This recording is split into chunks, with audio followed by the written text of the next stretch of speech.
the girl discovered that the CEO's jade pendant emitted a deadly aura. However, the CEO mistakenly thought the girl was interested in the jade pendant, worth millions of dollars. The girl explained that the jade pendant had been cursed. The evil energy was slowly corroding his heart. Within 3 days, he would experience heart failure and die suddenly. Since they had just gotten married, the girl didn't want to become a widow so soon, but the CEO didn't believe her words at all. She used her golden eyes to scan him and saw black smoke rising from his entire body. She immediately walked over to a phoenix tree. Using magic, she refined a leaf into a pill. After handing it to the CEO, she told him that this item could save his life in a critical moment. With that, the girl turned and left for the Antique Appreciation Conference. The CEO, although skeptical about the pill the girl gave him, still put it in his pocket. On his way to the company, he suddenly felt heart discomfort. After his assistant rushed him to the hospital, the doctor immediately issued a critical condition notice. The assistant remembered the pill the girl had given to the CEO. With the thought of the dead horses worth treating like a live one, he gave it to him. To their surprise, the CEO suddenly woke up. Having narrowly escaped death, the CEO completely believed the girl's words. He quickly pulled the jade pendant from his neck. Then, following the girl's previous instructions, he placed the jade pendant into the stone box to stop the fury emanating from the jade pendant, and ordered his assistant to take him to the Antique Appreciation Conference to find the girl. Meanwhile, the girl arrived at the Antique Appreciation Conference, hoping to find her long-lost parents through the live television broadcast. Unexpectedly, she bumped into a man on the way. The man noticed the jade pendant around her waist and found it familiar. He immediately called his boss, telling them that he had found the daughter they were looking for. Upon hearing that their daughter was at the Antique Appreciation Conference, the boss and his wife quickly rushed to the venue. After the Antique Appreciation competition began, each participant had to select an antique, which would then be appraised by senior experts to evaluate its value. The one with the highest value would win a $10 million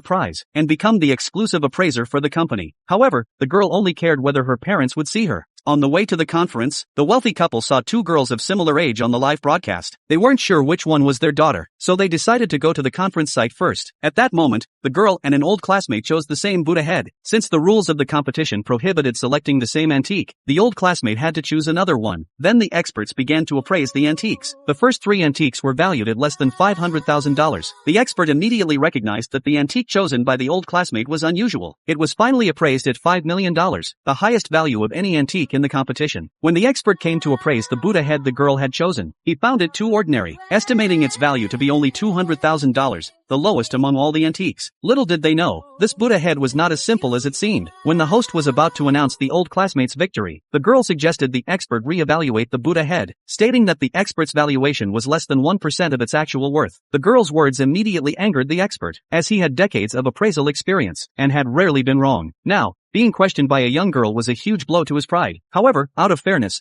the people present allowed the girl to explain her reasoning. The girl placed the Buddha head flat on the table, and began to explain to everyone. She said that this was not a standing Buddha, but a seated one. The expert suddenly realized that this Buddha head was a representation of the Buddha delivering a sermon. Excited, he felt a deep sense of shame, realizing that decades of experience didn't compare to the young girl's insight. Finally, the expert appraised the Buddha head at $25 million.